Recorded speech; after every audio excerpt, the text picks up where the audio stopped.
जय राधा माधव कुंज बिहारी।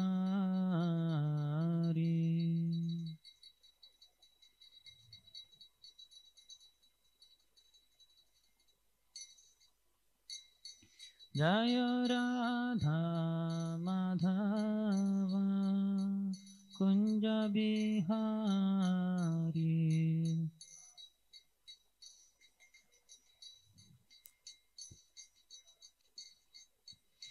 जय गोपीजन वल्लभ गिरिवरधारी।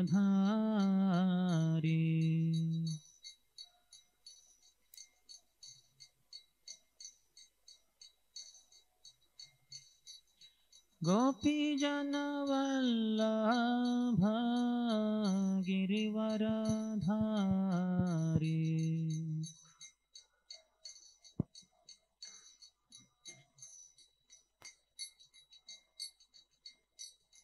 यशोदानंदन ब्रज जन रंजन।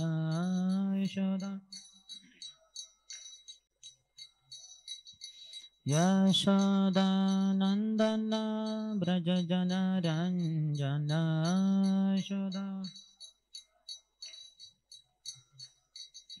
यशोदानंदन ब्रज जन रंजन।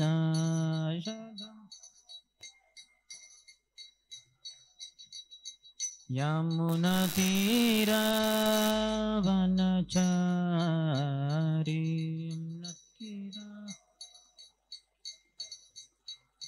यमुना तीरा वनचारी।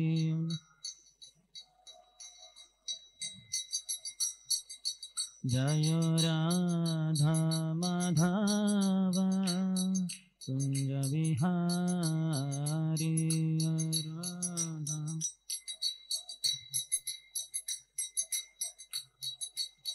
जय राधा माधव कुंज बिहारी।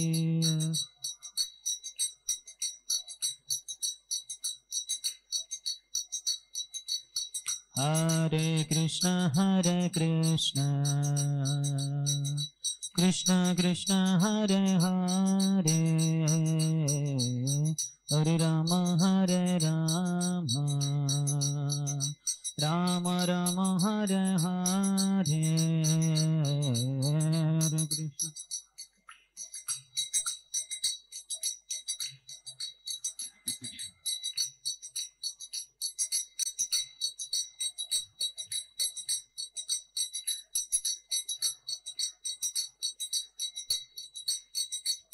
हरे कृष्ण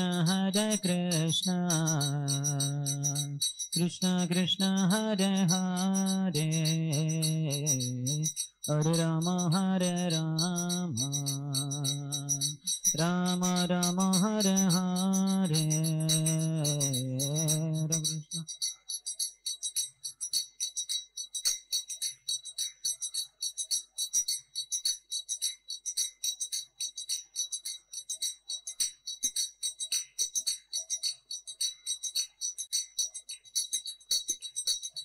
हरे कृष्ण हरे कृष्ण कृष्ण कृष्ण हरे हरे, हरे राम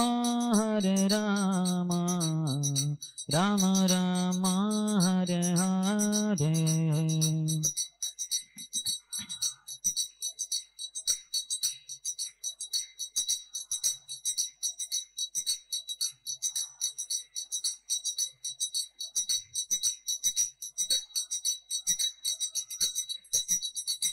हरे कृष्ण कृष्ण कृष्ण हरे हरे, हरे Ram Rama Rama Hare Hare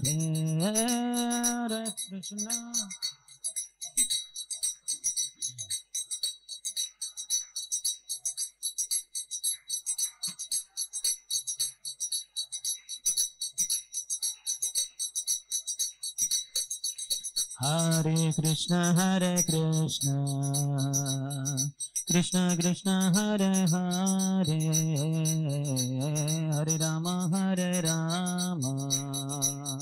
Rama Rama Hare Hare Hare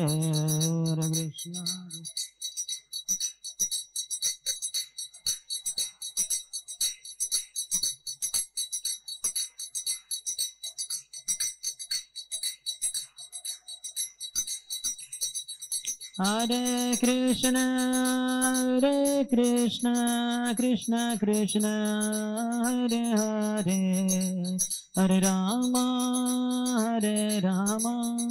Rama Rama Hare Hare Hare Krishna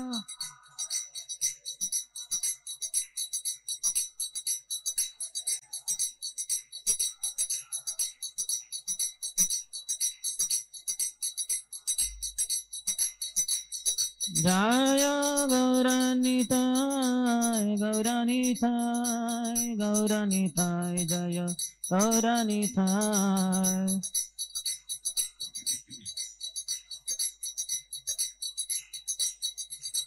Jaya Jaya Prabhupada Jaya Prabhupada Jaya Prabhupada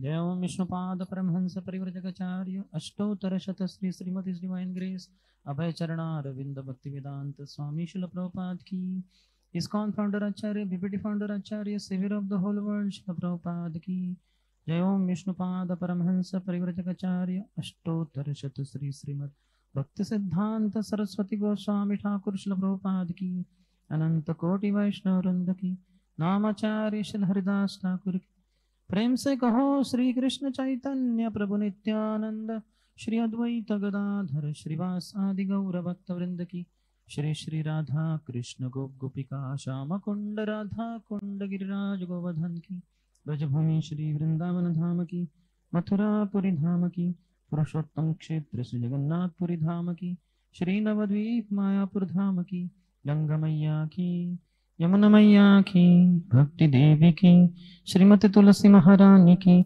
समवेत गौर भक्त वृंद की श्री श्री राधा मदन मोहन की श्री श्री कृष्ण बलराम की श्री श्री जगन्नाथ बलदेव सुभद्रा मैया की श्री श्री निताय की श्री प्रहलाद नरसिंह देव की ग्रंथराज श्रीमद् भागवतम की निताय गौर प्रेमानंदे all glories to the assembled devotees all glories to the assembled devotees all glories to the assembled devotees all glories to Shri Guru and Shri Gauranga Namam Vishnupadaya Krishna Prishtaya Bhutale Srimate Bhaktivedanta Swami Nitinamine Namaste Saraswati Deve Gauravani Pracharine Nirvishesha Shunyavadi Paschatya Deshatarine ओम नमो भगवते वासुदेवाय ओम नमो भगवते वासुदेवाय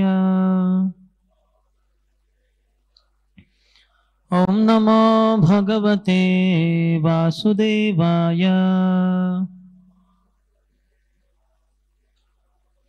हरे कृष्णा। हम पढ़ रहे हैं श्रीमद् भागवतम स्कंद 9 अध्याय 18 जिसका शीर्षक है राजा ययाति को यौवन की पुनः प्राप्ति। श्लोक संख्या 23। कृपया दोहराइए। ययातिरन अनभिप्रेतम दैवोपवृतमात्मनः मनस्तु तद्गतं बुद्ध्या प्रतिजग्राह तद्वचः ययातिरनभिप्रेतं दैवोपवृतमात्मनः मनस्तु तद्गतं बुद्ध्वा प्रतिजग्राह तद्वचः ययातिरनभिप्रेतं दैवोपवृतमात्मनः मनस्तु तद्गतं बुद्ध्वा प्रतिजग्राह तद्वचः।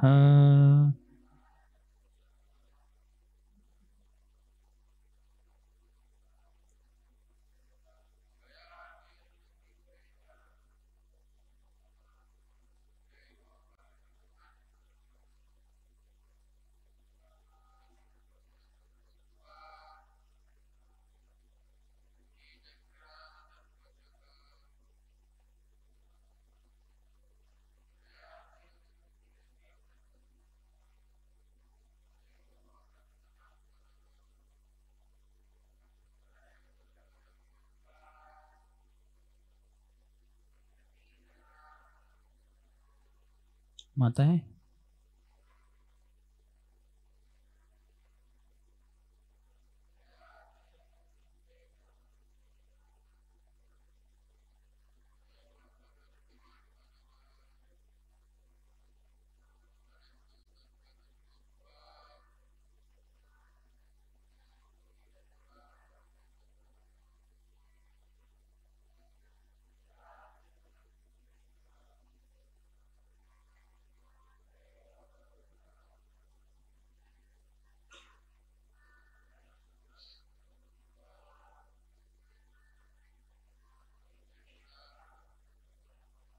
इसका शब्दशः अर्थ, अनुवाद और तात्पर्य कृष्ण कृपा मूर्ति अभय चरणारविंद भक्ति वेदांत स्वामी शिल प्रभुपाद के द्वारा।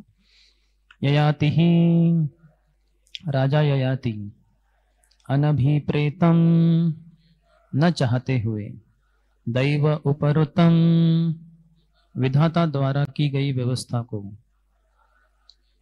आत्मनः निजी हित, मनः मन, तो फिर भी तद्गतम उससे आकृष्ट होकर, बुद्ध्वा ऐसी बुद्धि द्वारा, प्रतिजग्राह स्वीकार कर लिया, तत्वचः देवयानी के शब्द। अनुवाद, सुखदेव गोस्वामी ने आगे कहा, क्योंकि शास्त्रों द्वारा ऐसे विवाह की अनुमति नहीं है, अतएव राजा ययाति को यह अच्छा नहीं लगा, किंतु विधाता द्वारा व्यवस्थित होने तथा देवयानी के सौंदर्य के प्रति आकृष्ट होने से उसने उसकी प्रार्थना स्वीकार कर ली। तात्पर्य, वैदिक पद्धति में जिस लड़के तथा लड़की की शादी होनी होती है, उनकी कुंडलियों पर उनके माता पिता विचार करते हैं। यदि ज्योतिष गणना के अनुसार लड़के तथा लड़की के बीच हर प्रकार का मेल बैठ जाए तो यह संयोग योटक कहलाता था और विवाह हो जाता था। यहाँ तक कि 50 वर्ष पूर्व भी यह पद्धति हिंदू समाज में प्रचलित थी। कोई लड़का चाहे कितना धनवान क्यों न हो या कोई लड़की चाहे कितनी रूपवती क्यों न हो, इस ज्योतिष मेल के बिना विवाह नहीं हो सकता था। मनुष्य का जन्म 3 कोटियों में से किसी एक में होता है। यह देवगण, मनुष्यगण तथा राक्षसगण। विश्व के विभिन्न भागों में देवता तथा राक्षस है और मानव समाज में भी कुछ लोग देवताओं के समाज हैं तो कुछ राक्षस जैसे हैं। यदि ज्योतिष गणना के अनुसार देव तथा राक्षस प्रकृति गण में विरोध होता था तो ऐसा विवाह नहीं होता था। इसी प्रकार प्रतिलोम तथा अनुलोम की भी गणनाएं थी। मूल भाव यह था कि यदि लड़का तथा लड़की समान स्तर के हो तो विवाह सुखमय होगा, किंतु असमानता से दुख ही मिलेगा। क्योंकि अब विवाह में इस पर ध्यान नहीं दिया जाता, इसलिए अनेक विवाह विच्छेद होते हैं। निस्संदेह अब तो विवाह विच्छेद सामान्य बात बन चुकी है, जबकि प्राचीन काल में विवाह आजीवन चलता था और स्त्री तथा पुरुष में इतना प्रेम होता था कि पति के मर जाने पर पत्नी अपने पति के साथ स्वेच्छा से मर जाती थी या आजीवन स्वामी भक्त विधवा बनी रहती थी। किंतु अब ऐसा संभव नहीं रह गया, क्योंकि मानव समाज पतित होकर पशु समाज की स्थिति को प्राप्त हो गया है। अब तो केवल समझौते से विवाह संपन्न होते हैं। दाम्पत्य अभिरुचिर हेतु, भागवतम 12:2-3। अभिरुचि का अर्थ है समझौता या स्वीकृति। यदि लड़के तथा लड़की को विवाह स्वीकार हो तो वह विवाह संपन्न हो जाता है, किंतु वैदिक पद्धति का दृढ़ता से पालन न होने पर विवाह का अंत प्रायः विवाह विच्छेद में होता है।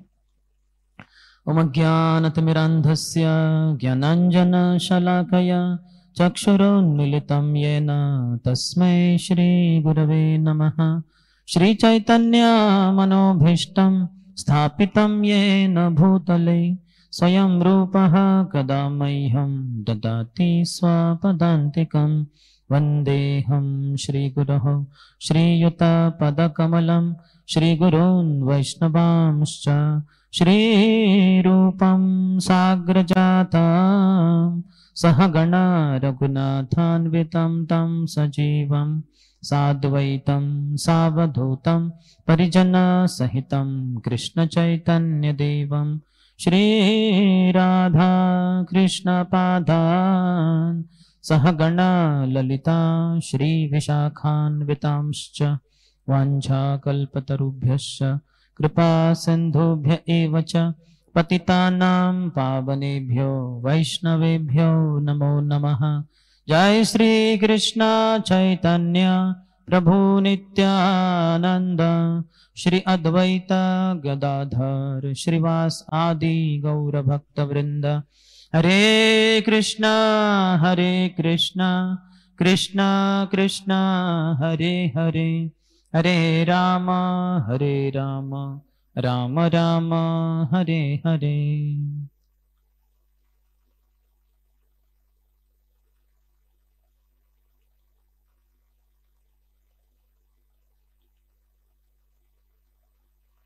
हरे कृष्णा।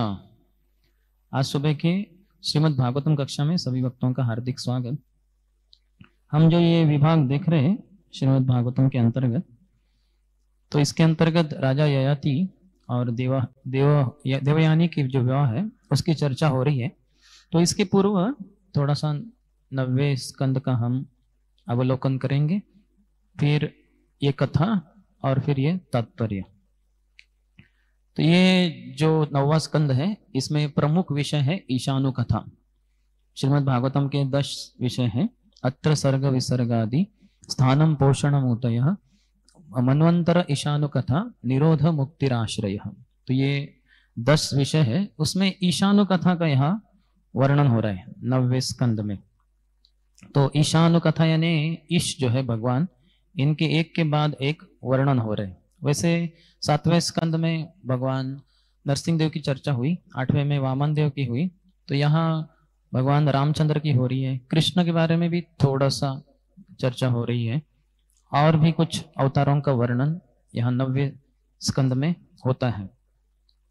तो उसके अलावा यहाँ सूर्य वंश और चंद्र वंश की भी चर्चा होती है। पहले 13 अध्याय सूर्य वंश के सभी राजाओं के बारे में है, और बाद में 14 से 24 बचे हुए जो अध्याय है वो मून डायनेस्टी यानी चंद्र वंश के बारे में है। उसमें गर्भदक्ष विष्णु से फिर ब्रह्मा जी, फिर उनसे अत्रि, फिर सोम इत्यादि, फिर आगे पूर्वा और उर्वशी का जो विवाह उनके बारे में वर्णन आता है। फिर उनके 6 पुत्र करीबन आयु, श्रुतायु, शतायु, रय, विजय और जय। तो उसमें से जो विजय के द्वारा जो पुत्र वगैरह हुए उनकी वर्णन 15वें और 16वें अध्याय में हुए, और 17 से 24वें में आयु के जो वंशज है उनका वर्णन होता है। उनमें से एक है ये राजा ययाति, जो बहुत ही नेक, प्रामाणिक, अच्छे राजा थे।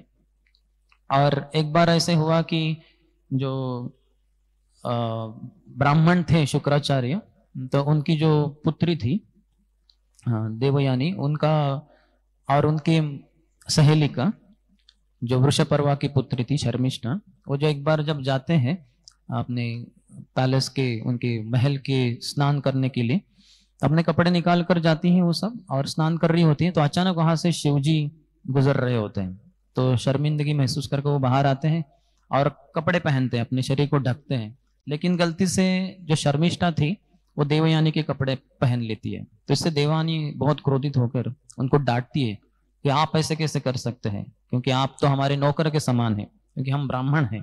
ऐसे उनको बड़ा क्रोध आता है, उनको अपशब्द कहती है।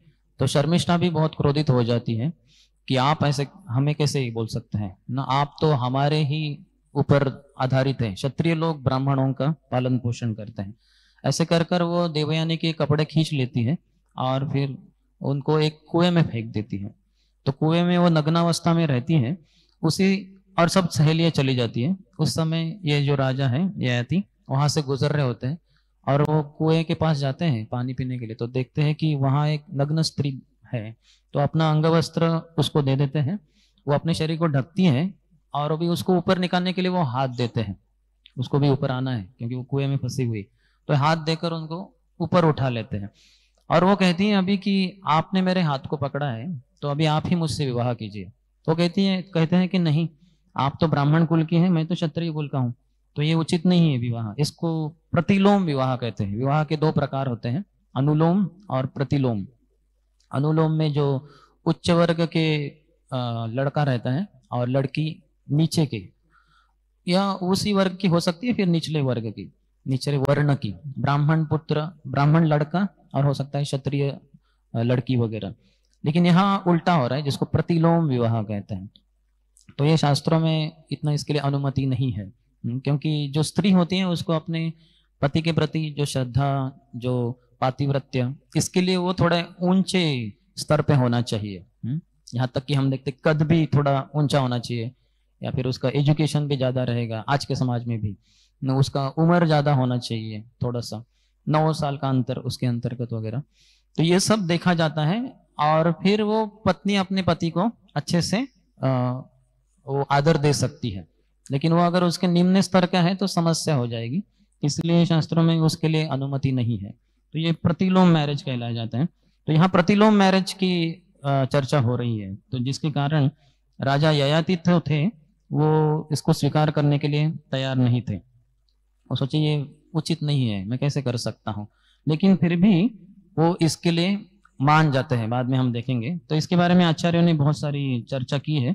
हमारे विश्वनाथ चक्रवर्ती ठाकुर कहते हैं कि ययाति राजा को ये अच्छा नहीं लगा कि कैसे मैं इनसे विवाह कर सकता हूँ, लेकिन फिर भी ये दैव के द्वारा ये व्यवस्था की गई है कि इस स्थिति में ऐसा सब कुछ हो गया। मैं यहाँ आया और ये नग्न स्त्री को देखा और उसको हाथ से ऊपर भी उठाया, हाथ लगाकर। तो एक बार वैदिक स्थिति में अगर स्त्री को कोई हाथ लगाए तो दूसरा कोई उसको विवाह के लिए स्वीकार नहीं करेगा। जैसे हम देखते हैं कि जो 16,100 कन्याएं थी पूरे ब्रह्मांड में से, जिनको भौमासुर, वराहदेव और माता पृथ्वी के संयोग से जो पुत्र प्राप्त हुआ था भौम, जो आगे बाणासुर नाम के एक असुर से संग रखने के कारण भौमासुर बन गया, नरकासुर। तो उसने 16,100 कन्याओं को अपहरण किया था पूरे ब्रह्मांड में से। बहुत सुंदर सुंदर जो युवतियां जहां जहां दिखती थी उनको वो अपहरण करके वो प्रागज्योतिषपुर में उनको एक महल में उन्होंने बंदिस्त कर दिया था। तो वहां फिर भगवान कृष्ण जाते हैं सत्यभामा अपनी एक पत्नी के साथ और मूर राक्षस को मारते हैं, उनका नाम मुरारी होता है, नरकासुर को भी मार देते हैं। फिर ये कन्याओं को कहते हैं कि अभी आप मुक्त हैं, वो राक्षस जिन्होंने आपको बंदिस्त किया था मैंने उसको मार डाला है, तो अभी आप मुक्त हैं, आप जा सकते हैं अपने अपने घर। वो कहते हैं कि नहीं, हम कैसे जा सकते हैं, अभी हमें कौन स्वीकार करेगा, इसने हमें हाथ लगाए तो हमें कोई हाथ को भी स्वीकार नहीं करेगा, हमारा हाथ कोई लेगा नहीं अपने हाथ में, यानी विवाह नहीं करेंगे, तो आप ही हमसे विवाह कीजिए, हम आपकी ही दासियां बननी चाहते हैं। तो फिर भगवान बोलते ठीक है, क्योंकि भगवान की जो भी शरण में आते हैं भगवान उनको शरण दे देते हैं। एक क्षत्रिय के लिए भी वो कर्तव्य होता है और यहाँ तो साक्षात भगवान कृष्ण ही है। तो बोलते ठीक है। कोई सामान्य व्यक्ति होता तो डर जाता था इतनी कन्याएं, तो भगवान स्वीकार करते हैं। और इससे ये भी एक अर्थ निकलता है कि हम कितने भी पतित क्यों ना हो, भगवान हमें स्वीकारने के लिए तैयार रहते हैं। जैसे ये जो लड़कियां थी, ये पतित लड़कियां एक तरीके से हो गई, क्योंकि इनको अभी कोई संसार में हाथ नहीं लगा सकता, इनका विवाह हो ही नहीं सकता, क्योंकि हर स्त्री को विवाहबद्ध होना ही चाहिए। प्रभुपाद इतना जोर देते हैं कि बचपन में एक लड़की होती है, उनके पिताजी उनकी रक्षा करते हैं, जब वो जवान होती हैं तो एक पति से विवाह करके वो पति उनका सुरक्षा करते हैं, जब बूढ़ी हो जाती है तो पुत्र के द्वारा उसकी रक्षा होती है। तो हर स्थिति को हम देखेंगे कैसे भगवान की योजना है। जब वो छोटी लड़की रहती है तो पिताजी जवान रहते हैं, तो पिताजी के शरीर में ताकत रहती है और वो अपने बेटी का ध्यान दे सकते हैं, सब जो भी कुछ जरूरत है वो सब वो सप्लाई कर सकते हैं। लेकिन जब वो बड़ी हो जाती है, जवान हो जाती है, तो पिताजी बूढ़े हो जाते हैं, तो पिताजी में वो क्षमता नहीं है उनको सुरक्षा देने की, तो इसलिए एक किसी जवान की जरूरत है। तो वो जवान है उनके पति, जिनको वो दे देते हैं, सुपुत करते हैं, फिर वो उनकी रक्षा करते हैं। लेकिन वो जब बूढ़ी हो जाती है तो पति भी बूढ़े हो जाते हैं, वो भी उनकी रक्षा नहीं कर पाएंगे। तो इसलिए जो बेटा है जवान हो गया है, वो अभी माँ की सुरक्षा करेगा। इस तरह से हर स्थिति में, अपनी बाल्यावस्था में, युवावस्था में और वृद्धावस्था में, एक स्त्री एक पुरुष के अंतर्गत रहकर ही अपना जीवन यापन करती है। ऐसे स्वतंत्र जीवन जीना स्त्री के लिए ये बिल्कुल कदापि शास्त्रों के अनुसार नहीं है। हर स्त्री को विवाह करना ही चाहिए। यहां तक प्रभुपाद ये भी बताते हैं शास्त्रों के अनुसार कि अगर कुछ जवान है, कुछ युवक, कुछ लड़के जो ब्रह्मचारी बन जाएंगे, या एक तो पहला स्थिति है स्त्रियों की संख्या पूरे विश्व में ज्यादा हो सकती है और जो पुरुष हैं उनकी कम। तो अभी एक पुरुष एक स्त्री से विवाह करे तो कुछ लड़कियां फिर भी बची रहेंगी, क्योंकि पुरुष कम है, स्त्रियां ज्यादा है। तो इसके कारण एक पुरुष को अनेक विवाह करनी चाहिए, ये भी शास्त्रों में अनुमति है। एक पुरुष 2 विवाह कर सकते हैं, 3, 4, 5, जितना वो स्त्रियों को देखभाल कर सके उतना। और कुछ पुरुष तो ब्रह्मचारी भी रहेंगे, वो तो विवाह करेंगे नहीं, यानी पुरुष वैसे भी कम हो गए संख्या में, तो स्त्रियां ज्यादा है, तो इसलिए एक पुरुष को अनेक स्त्रियों से विवाह करना ही होगा। विशेषतः जो क्षत्रिय है वो जरूर अनेक स्त्रियों को रक्षण करने में, पत्नी के रूप में स्वीकार करने में समर्थ होते हैं, क्योंकि उनके पास बहुत धन संपत्ति है इत्यादि, सुविधा है और शरीर में शक्ति है इत्यादि। क्योंकि स्त्रियों को बच्चे अच्छे लगते हैं, तो पुरुष में वो शक्ति भी होनी चाहिए कि अनेक पत्नियों को बच्चे देने की शक्ति, तो वो क्षत्रियों में बहुत होती है, उनकी शारीरिक शक्ति बहुत अधिक होती है। तो इस तरह से समाज में सुव्यवस्था रह सकती है। अगर वो लड़की, जवान लड़की ऐसे ही घूम रही इधर उधर, तो इतने सारी समस्या हो जाएगी संसार में। उसके ऊपर जो गलत प्रवृत्ति के लोग हैं उसके ऊपर गलत आंख डालेंगे, उसके साथ दुर्व्यवहार करेंगे, और फिर जैसे पहले अध्याय में भी बताया भगवद्गीता में कि जायते वर्ण संकर, वर्ण संकर पैदा हो जाएंगे, क्योंकि वो हो सकती है अच्छे कुलीन धर्म की लड़की हो, अच्छे परिवार से है, लेकिन जिस व्यक्ति ने उनके साथ शारीरिक संबंध रखा वो बहुत ही गया गुजरा व्यक्ति है, तो जो बच्चे पैदा होंगे वो वैसे भी अच्छे दर्जे के नहीं रहेंगे, क्योंकि क्वालिटी जो प्रोजेनी है उसके ऊपर शास्त्रों में बहुत जोर दिया गया है। क्योंकि पहला ही संस्कार है गर्भाधान संस्कार। जो कुलीन लोग रहते हैं, ब्राह्मण, क्षत्रिय, वैश्य प्राय, तो वो अपने पत्नी से शारीरिक संबंध रखने के पूर्व गर्भाधान संस्कार करते हैं, जिसमें अलग अलग संस्तुति बताई गई है, तो बहुत उसका वर्णन है। और ये गर्भाधान संस्कार कुछ ऐसे छुपे छुपे छुपकर करने की चीज नहीं। आजकल जो स्त्री पुरुष संग रखते हैं पति पत्नी भी, तो बहुत ही किसी को पता नहीं वगैरह ऐसे, लेकिन शास्त्रों में वैसा नहीं बताया गया। जैसे ब्राह्मण कुल में जो गर्भाधान संस्कार होने वाला है उसका एक बड़ा महोत्सव होता है, सभी परिवार वालों को बुलाया जाता है, प्रीस्ट को बुलाया जाता है वगैरह, और उन सबके आशीर्वाद लिए जाते हैं ये दंपति के द्वारा, पति पत्नी के द्वारा, कि अभी हम पुत्र उत्पत्ति के लिए प्रयास करने वाले हैं, तो कृपया आपके आशीर्वाद हम सबके ऊपर, हम दोनों के ऊपर रहने दीजिए। तो सबको वो दंडवत करेंगे, जो भी उसमें यज्ञ होगा, बहुत कुछ होगा, यानी जैसे पूरा दिन वो महोत्सव होगा। फिर उसके बाद वो दोनों अभी शारीरिक संग रख सकते हैं, उसके बिना नहीं। अभी सब उनको शक्ति प्रदान हुई है, तो उसमें भी जैसे इस्कॉन में है तो कम से कम 50 या 64 माला जप करते हैं पति पत्नी दोनों उस दिन, और फिर वो रात को शारीरिक संबंध रखेंगे, और उस समय पति जो है भगवान को प्रार्थना करेंगे कि ये स्त्री मेरे पत्नी के गर्भ में आप एक ऐसे दिव्य आपके अंश को भेजिए, ये पूरे संसार का उद्धार करने में वो एक हाथ लगाएगा। न तो ऐसा कोई जालिम पैदा हो जो संसार में जो और अंधकार में है उसमें और अंधकार पैदा कर दे। जैसे हम देखते भक्ति विनोद ठाकुर ने इस प्रकार से भगवान से प्रार्थना की थी कि आप हे विष्णु भगवान, आपका एक किरण आप भेज दीजिए, रे ऑफ विष्णु। तो उसके ही फलस्वरूप हम देखते हैं कि बिमला प्रसाद प्रकट हुए थे भक्ति विनोद ठाकुर के पुत्र के रूप में, और आगे जाके जो भक्ति सिद्धांत सरस्वती ठाकुर हुए। तो जैसे एक किसान होता है, अच्छी फसल के लिए प्रयत्नशील करता है, प्रयत्नशील रहता है। आजकल जो किसान हैं काफी हद तक कमर्शियल बन जाते हैं और दूसरों को बेचते हैं। ऐसे भी मैं किसानों को जानता हूं। जैसे एक बार मैं हम्पी उडुपी गया था, हम्पी में तो भक्त थे वो, भक्तों के हम ब्रह्मचारी थे, 10-15 एडवांस पार्टी के लिए गए थे सब देखने के लिए कि सब ठीक है कि नहीं, हजारों भक्त आएंगे तो व्यवस्था है कि नहीं, कहाँ कार्स पार्क वगैरह वगैरह वगैरह।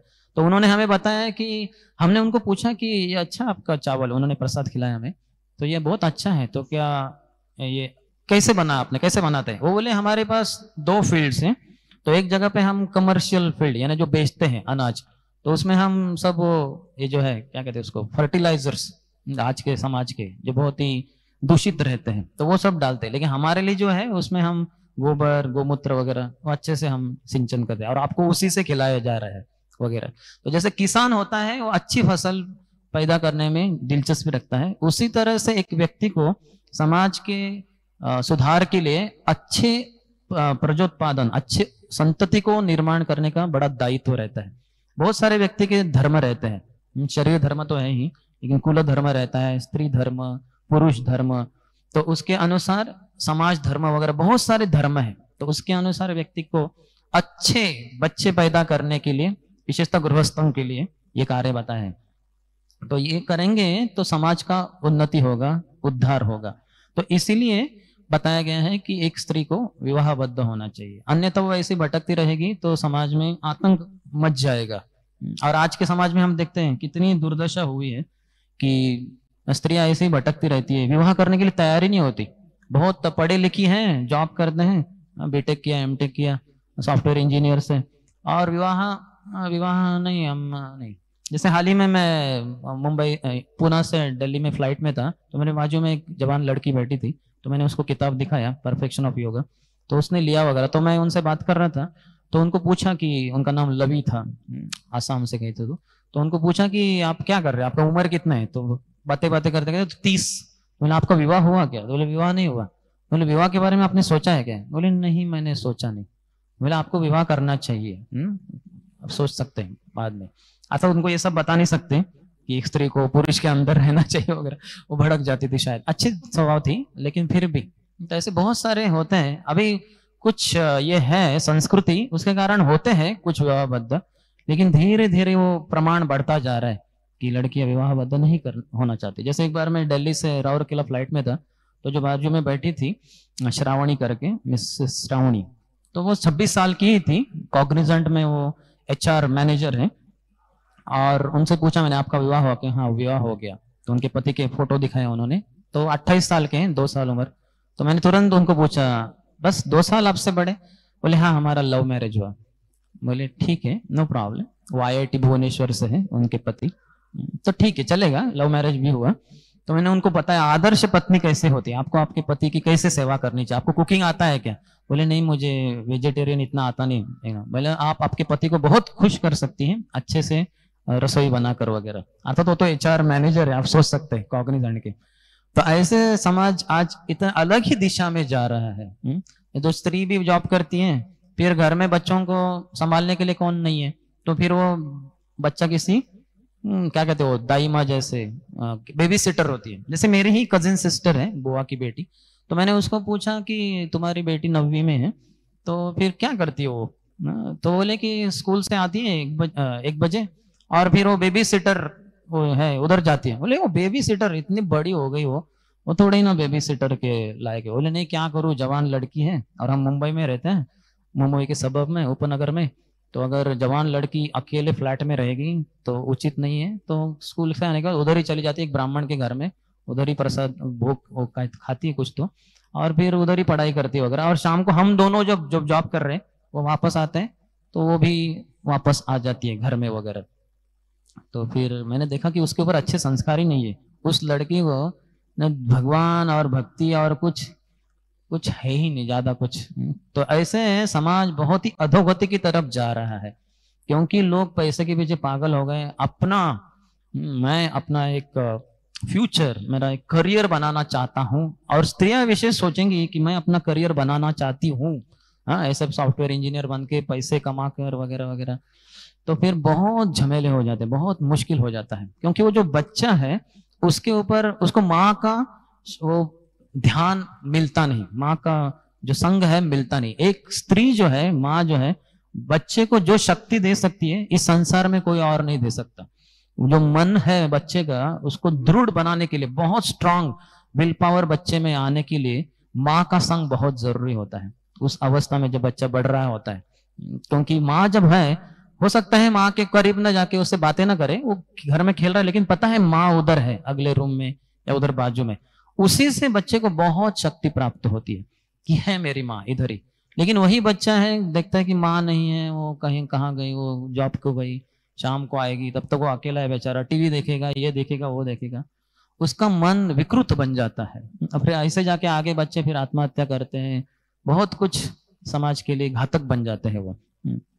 तो इसलिए बहुत ही महत्वपूर्ण है कि हम अपने कर्तव्यों को अच्छे से निभाएं। शुद्ध भक्ति नहीं कर पाते तो इसलिए वर्णाश्रम धर्म के ऊपर बहुत जोर दिया जाता है। अपने अपने वर्ण और आश्रम में रहकर भगवान के बारे में श्रवण करना और अपने कर्तव्यों को निभाना, भौतिक जो कर्तव्य है उनको निभाना, ये बहुत ही महत्वपूर्ण है। नहीं तो समाज में आतंक मच जाएगा, जो आज हम देखते ही हैं कैसे समाज किस दिशा में जा रहा है।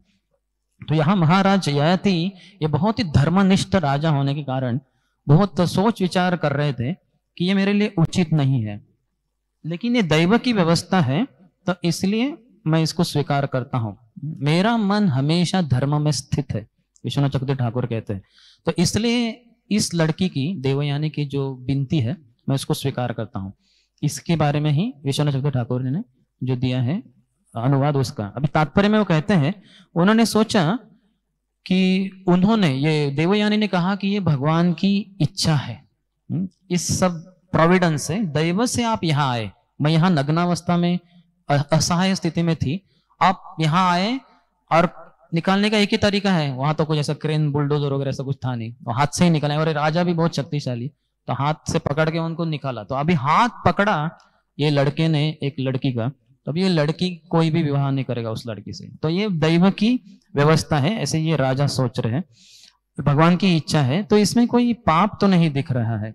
और इसके अलावा कोई अधर्म भी नहीं होगा, क्योंकि इसमें अनर्थ कुछ है नहीं। मेरा हृदय तो धर्मनिष्ठ है, मैं हमेशा धर्म के अनुसार ही चला हुआ राजा हुआ हूं। और इसके अलावा जो कच्छ, जो इसके पार्श्वभूमि में बताया गया है कि बृहस्पति के जो पुत्र थे उनके गए थे वो शुक्राचार्य के पास कुछ सीखने के लिए, तो वहीं पे ये शुक्राचार्य की पुत्री उनसे आकर्षित होती है और विवाह के लिए विनती करती है। तो वो कहता है कि नहीं नहीं, आप तो गुरु कन्या है, गुरु की पुत्री है, तो मैं आपके साथ ऐसे विवाह वगैरह सोच भी नहीं सकता। तो वो क्रोधित होकर उनको शाप दे देती है कि आप आपका ये जो सीख रहे हैं मेरे पिताजी से, आपको कुछ काम ही नहीं, काम में आएगा ही नहीं। तो वो भी शाप दे देते हैं उनको कि आपका किसी ब्राह्मण के साथ विवाह होगा ही नहीं, आपको निम्न दर्जे के पुरुष के साथ विवाह करना पड़ेगा। तो उस तरह से इसको अभी ब्राह्मण के साथ इसका विवाह हो ही नहीं सकता ये देवयानी का। तो इसलिए कच्छ ने जो शाप दिया है उसके भी ये बराबर अलग, उसके अनुकूल ही है, उसके अनुसार ही है। तो इसलिए कुछ दुर्व्यवहार इसमें मुझे तो लगता नहीं, और मेरा मन जो है वो हमेशा भगवान में स्थित है, ऐसे राजा सोच रहे। तो ये दैव की व्यवस्था है। और क्योंकि मैं भगवान का आश्रय लिया हूं इसलिए मेरे द्वारा कोई अधर्म होगा नहीं। मैं अधर्म के बारे में कभी सोचता भी नहीं, ऐसे राजा अपने मन में ही सोच रहे ययाति राजा। मैं अपने स्वभाव को भी देख रहा हूं, लेकिन ये हो गया है तो इसलिए भगवान की ही इच्छा है, तो ये उचित मानकर ही मुझे इसको पत्नी के रूप में स्वीकार करना चाहिए। ये राजा ययाति का सब सोच है जो हमारे विश्वनाथ चक्रवर्ती ठाकुर आचार्य बताते हैं। तो उसके अनुसार फिर उससे बाद में वो विवाह भी करेंगे। तो अभी ये जो पुरुष और स्त्री के जो संबंध है उसके बारे में हम थोड़ा चर्चा करेंगे। तो ये बहुत ही महत्वपूर्ण है। अनुलोम प्रतिलोम तो हमने चर्चा की ही। तो पत्नी जो है वो हमेशा पति को आदर देना चाहिए उसने। यहाँ तक कि जो कुलीन घर की लड़कियां रहती हैं उनको बचपन से जो माँ ट्रेनिंग देती है, प्रशिक्षण, उसमें उसको सिखाती है कि बेटी देख, जब विवाह फिक्स भी हो जाता है कि देख तेरा न तो सिर्फ उस पुरुष के शरीर के साथ विवाह हो रहा है, लेकिन उसके मिथ्या अहंकार के साथ भी तुम्हारा विवाह हो रहा है। ये ट्रेनिंग माँ देती है, क्योंकि पुरुष का एक अपना मिथ्या अहंकार रहता है कि मैं पुरुष हूं, मैं घर को चलाता हूं, मेरे कारण चलता है घर परिवार इत्यादि।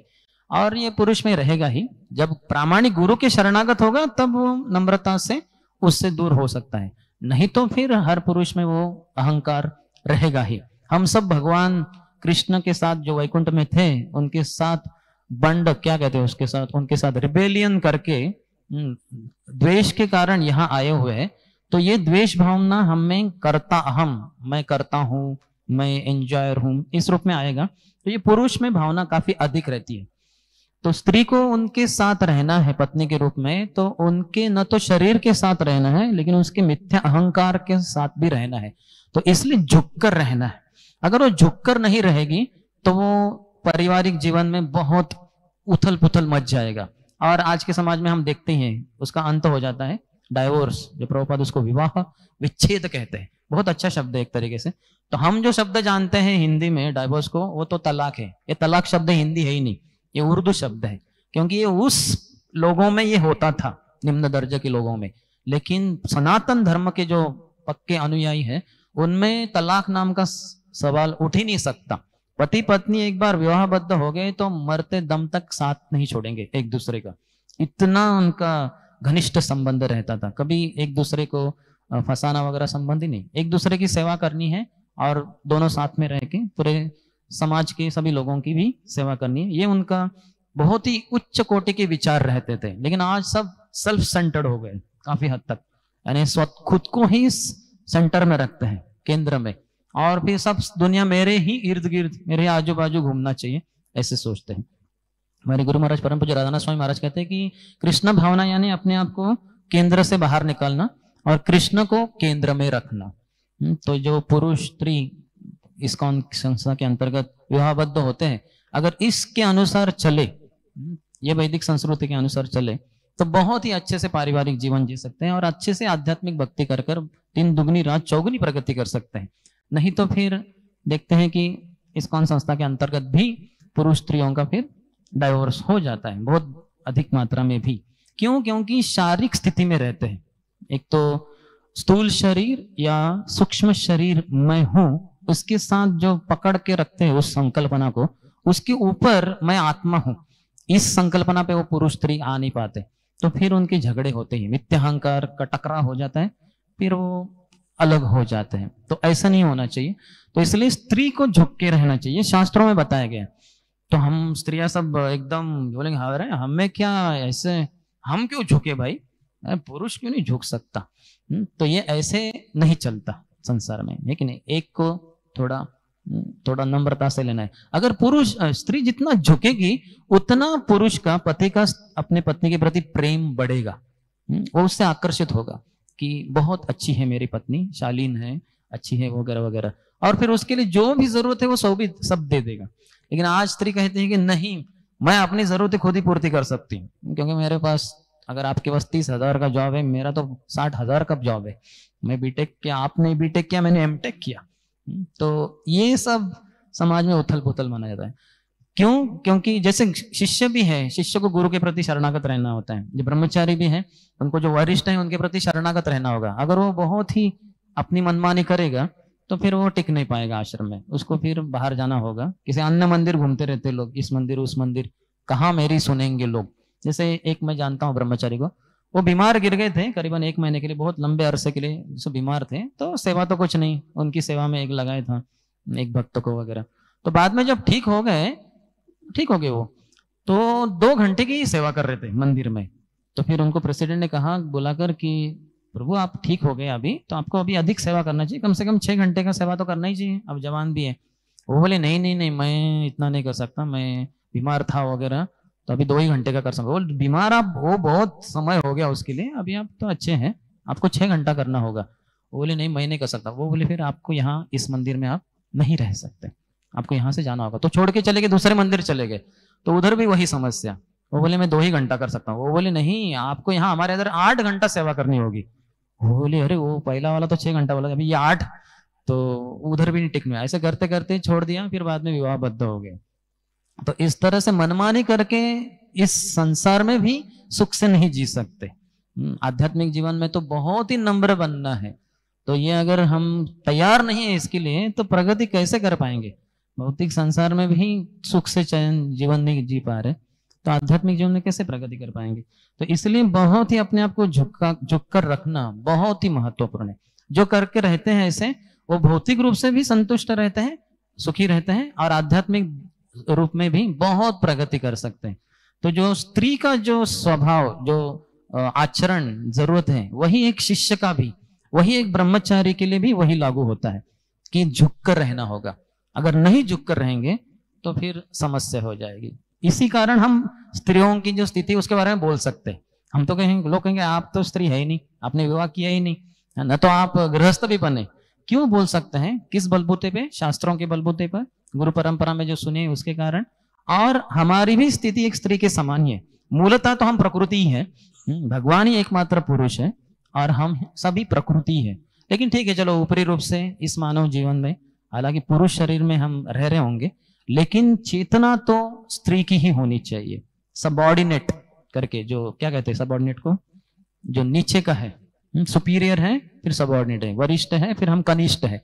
तो इस भावना से जो जिएंगे, ब्रह्मचारी हो, शिष्य हो या स्त्री हो, तो बहुत ही सुख से जी सकते हैं। सभी व्यवस्था, सब कुछ प्राप्त हो जाएगा। जैसे मैं अपने ही जीवन में देखता हूँ, जितना हम रहते हैं, तो राधेश्याम प्रभु हमारे लिए इतना सुविधा करके देते थे, जो चाहिए हो। जो बाकी ब्रह्मचारियों के लिए जो अनुमति नहीं है, हमारे लिए वो ऐसे ही कर देते हैं, क्योंकि उनको पता है कि ये व्यक्ति जो बोल रहा है उसके अनुसार चल रहा है, तो फिर बहुत सुविधा देंगे आपके लिए। तो इसलिए शरणागत की भावना से ही रहना चाहिए। और यहाँ जो बात बता रहे प्रभुपाद, जो हॉरोस्कोप्स देखते थे, कुंडली, ये भी क्या है, तो इसमें क्या होता है, उनका जो सूक्ष्म शरीर है, वो लड़के का और लड़की का, जिनको विवाहबद्ध शायद कर सकते हैं, तो उन दोनों का सूक्ष्म शरीर क्या है, ये एक दूसरे को भी पता नहीं, किसी को भी पता नहीं। तो वो सब कुंडली के द्वारा, उनका जो जन्म स्थान है, जो जन्म का दिन है, जन्म का जो समय है, उसके जो नक्षत्र रहते हैं ब्रह्मांड में, उसके अनुसार एक व्यक्ति का जो इंक्लिनेशन, उसका जो सोच विचार वगैरह, जो 3 गण बताते हैं प्रभुपाद, मनुष्य गण, देवगण और राक्षस गण, उसका क्या प्रवृत्ति है। सूक्ष्म शरीर जो दिखता नहीं, वो दिखता है कुंडली के द्वारा। इसलिए कुंडली देखने के ऊपर जोर दिया जाता है। जो आजकल के समाज में तो लोग देखते नहीं। इंग्लिश में कहते हैं कि love at first sight, divorce at first fight. पहले क्या कहते हैं हिंदी में, पहली नजर में प्यार और फिर पहले झगड़े में तलाक, ऐसे इसका हिंदी में। अतः इंग्लिश में बहुत अच्छा लगता है वो, love at first sight, divorce at first fight. तो ये ऐसे समस्या हो जाती है। पहला प्यार, पहले बार देख लिया आंखों आंखों में, और फिर वो हो गया, वो हो गया। ये सब स्थूल शरीर के ऊपर है। वो लड़का देखता है लड़की का चमड़ी कितना सुंदर है, और लड़की देखती है कि उसके जेब में कितना पैसा है। और माता पिता भी काफी हद तक यही देखते हैं कि वो लड़का इतना है, बीटेक है, एमटेक है, थोड़ा सिगरेट फूकता है, दारू शराब पीता है, चलेगा, लेकिन कार है उसके पास, बंगला है, हमारी बेटी शान से रहेगी, बहुत ऐशो आराम से रहेगी। वैसे माता पिता भी बुद्धू हो गए आज के समाज में, वो देखते नहीं चरित्रवान है कि नहीं वो लड़का, गरीब हो तो भी चलेगा। हम देख सकते हैं पूरे ब्रह्मांड के स्वामी एक प्रकार से, पहले मनु, स्वयंभू मनु, उनकी 3 पुत्रियां, 2 पुत्र प्रियव्रत और उत्तानपाद, और 3 पुत्रियां प्रसूति, आकुति, देवहूति। तो जब देवहूति का विवाह करना है तो वो किससे विवाह करवाते हैं? कितने सारे राजकुमार तैयार होंगे, इतनी सुंदर थी वो, उसके बाल जैसे रेशम के समान थे, उसके सौंदर्य का तो वर्णन नहीं कर सकते हम, शास्त्रों में, भागवतों में बताए। और लेके जाते हैं उसको अपनी पत्नी शतरूपा के साथ जंगल में, और करदम मुनि, वो करदम मुनि कौन है? उनके पास रहने का 1 BHK भी नहीं है, वो झोपड़ी में, क्या पर्णकुटी में रह रहे हैं, और स्नान करते नहीं, यानी भगवान के ऊपर इतना समाधि में लगे हैं, उनको तो कुछ समझ में नहीं आता संसार में क्या चल रहा है। कंदमूल खा के, वो भी रोज के तौर पे नहीं, बहुत दिनों के बाद जब आंख खोलते हैं तो उनको समझ में आता है कि ऐसे कुछ खाना भी होता है, तो फिर वो कुछ खाएंगे, कंदमूल खाएंगे। वो ऐसे पति, ऐसे लड़के के साथ अपने पुत्री को दे रहे, क्या कितने गट्स है, क्या आदर्श व्यक्ति है स्वयंभू मनु। आज के संसार में ऐसा कौन पिता है? ये तो पूरे ब्रह्मांड के राजा है स्वयंभू मनु, उनसे ही सभी जीवात्मा आते हैं। इसलिए हम सबको मनुष्य क्यों कहते हैं? क्योंकि हम मनु से आए हैं, और मनु कौन से मनु? स्वयंभू मनु। तो देख सकते क्या आदर्श राजर्षि इसको ही कहते हैं, शुद्ध भक्त है भगवान के।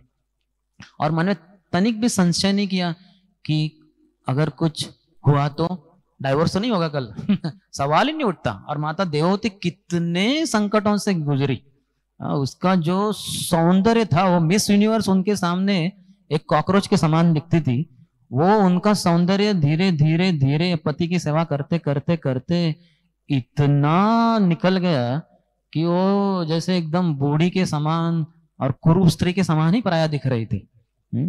तो कितना बलिदान है। और इसी कारण फिर आते हैं भगवान कपिल उनके पुत्र के रूप में। हम समझ सकते हैं कि जब बलिदान करते हैं तब अच्छा कुछ स्वरूप, कुछ फल प्राप्त होता है। तो माँ जो अपना जॉब छोड़ दें और घर में रहकर बच्चों को अच्छे ध्यान दे, तो उनके बच्चे बहुत पावरफुल बनेंगे।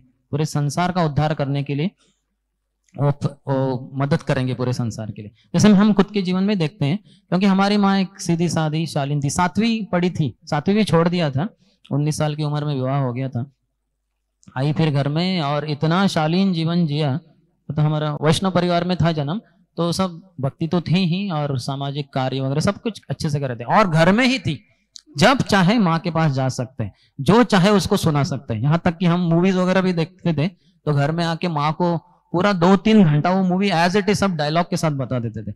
तो माँ भी सुनती रहती थी, है ना। तो उसको भी अच्छा लगता कि इसका बहुत स्मरण शक्ति बहुत पावरफुल है। तो मन में जो एक मन इतना स्ट्रांग बनता है, क्योंकि माँ का प्रेम है वो माँ ही दे सकती है। इस संसार में कोई और स्त्री, कोई और पुरुष नहीं दे सकता। तो जिस लड़के को माँ का प्रेम बहुत अधिक मात्रा में मिलता है, वो बहुत पावरफुल ब्रह्मचारी बन सकता है, जितना माँ का प्रेम मिला है। विशेषतः पहले के जन्म, बचपन में वगैरह।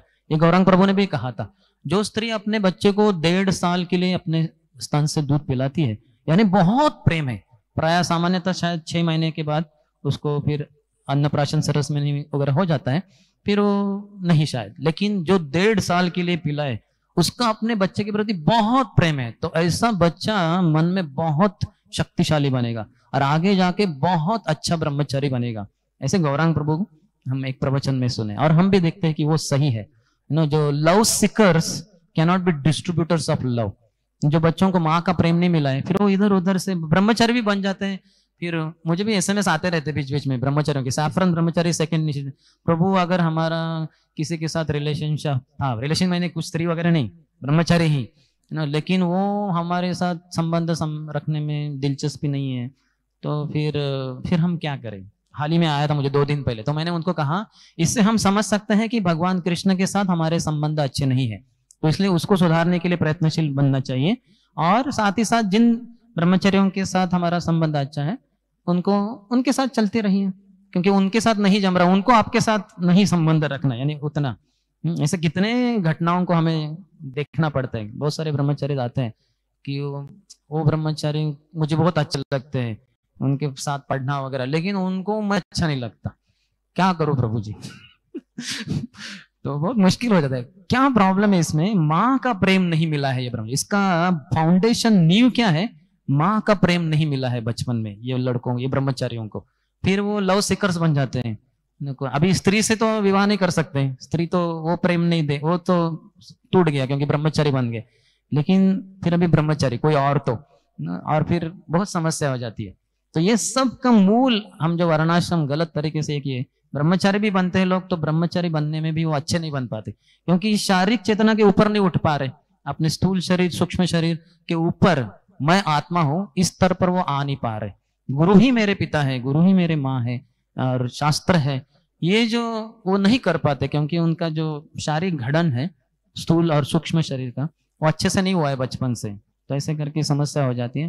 फिर ऐसे बहुत सारे समस्या आज जो हम देखते हैं इस्कॉन भक्त समाज में भी, इसका जड़ यह है कि पुरुष स्त्री कैसे, किस बलबूते पे विवाहबद्ध होते हैं, कैसे वो अपने आप को ढालते हैं गुरु के अनुसार, और फिर कैसे दूसरों के ऊपर, बच्चों के ऊपर और अन्यों के ऊपर संस्कार करते हैं। प्रातः समय तो हो गया, इसलिए कोई प्रश्न है? बहुत अधिक चर्चा है, लेकिन यहीं पे विराम देते हैं। फिर प्रश्न है किसी का? हमने शायद बहुत ही उस पॉइंट को छुआ है, तो कहीं आग भड़क गई हो तो बुझाने के लिए भी समय देना उचित रहेगा शायद। तो बोलते ही जाएंगे तो आग और भड़क न जाए। तो है किसी का कोई प्रश्न?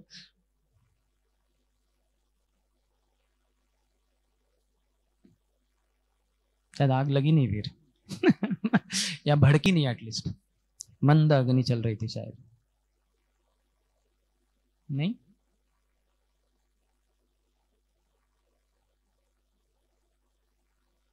और बताएं क्या, बहुत कुछ है वैसे।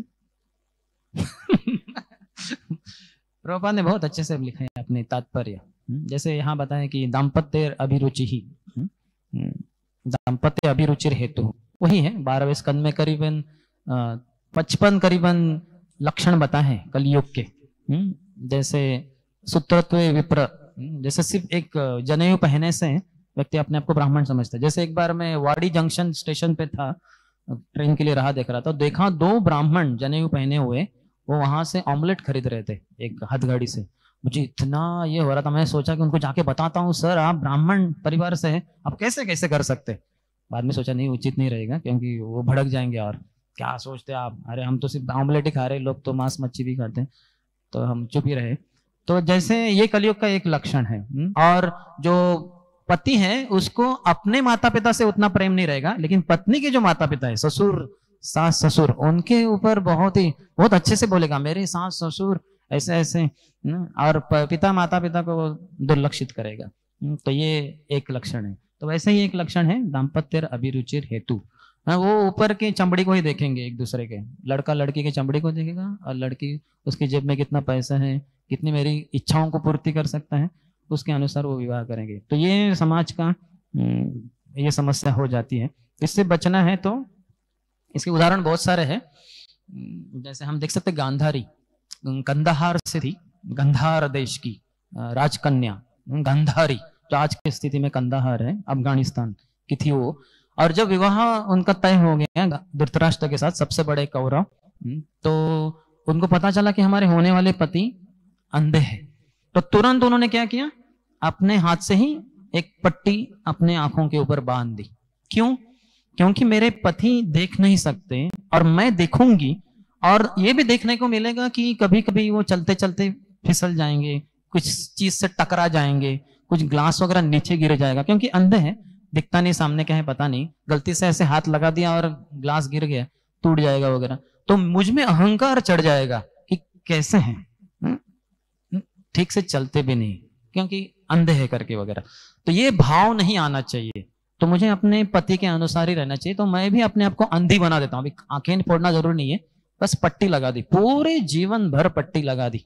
सोचिए हम में से कौन सोच सकता है क्या, हम सब देख रहे हैं, सब हम में से कौन है पट्टी लगाएगा। चलिए हम बोल लेते हैं कि 1 महीने के लिए लगाना है पट्टी।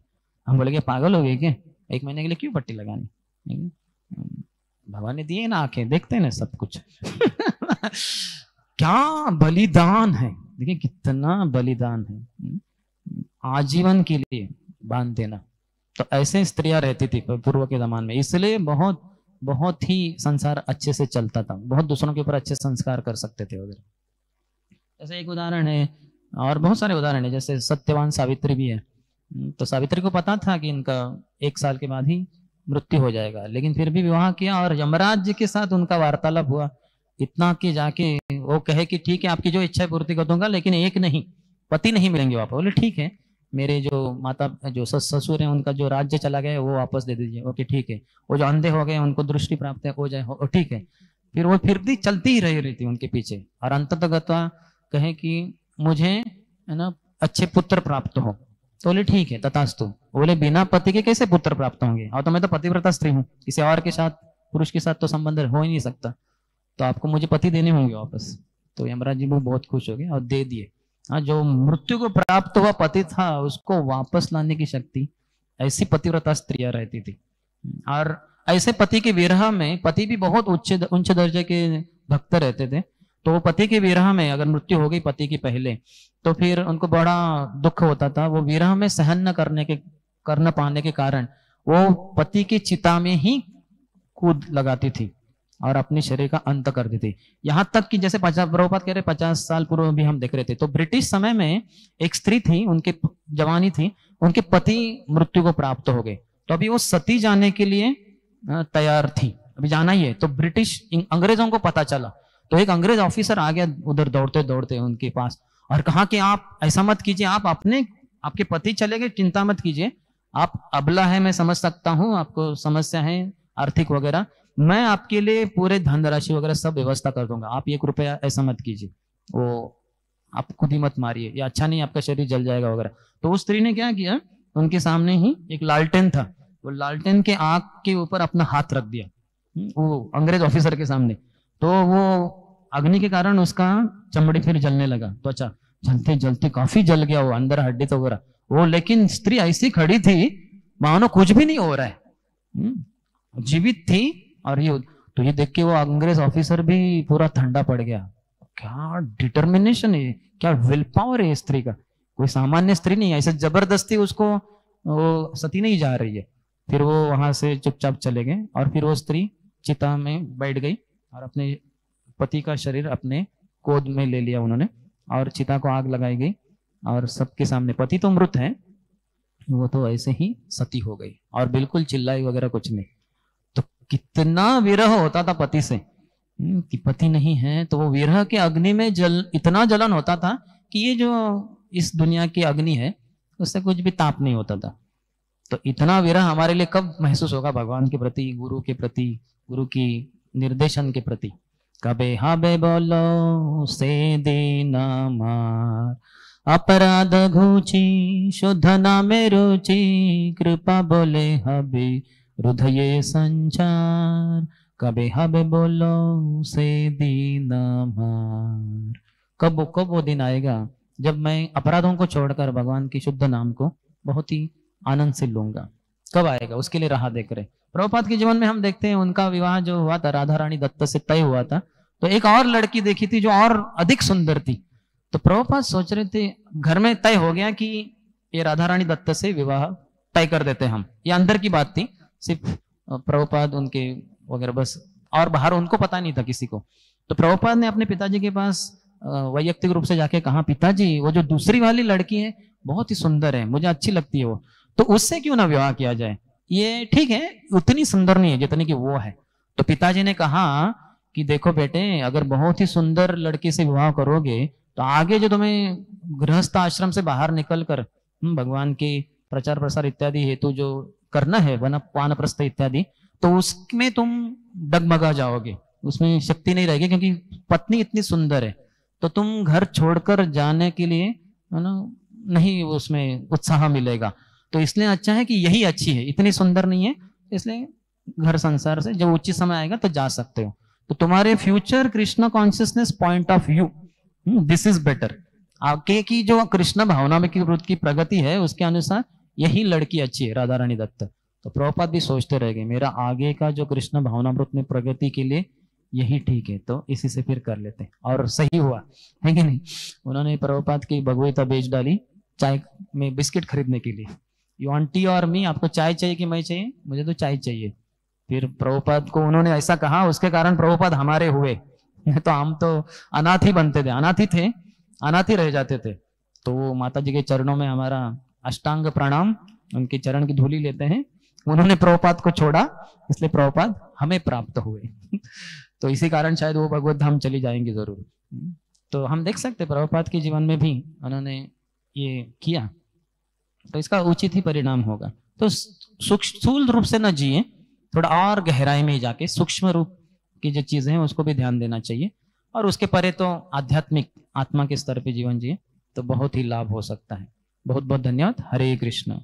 ग्रंथराज श्रीमद् भागवतम की जय, शिल प्रभुपाद की जय, समवेत गौर भक्त वृंद की जय, निताय गौर प्रेमानंदी।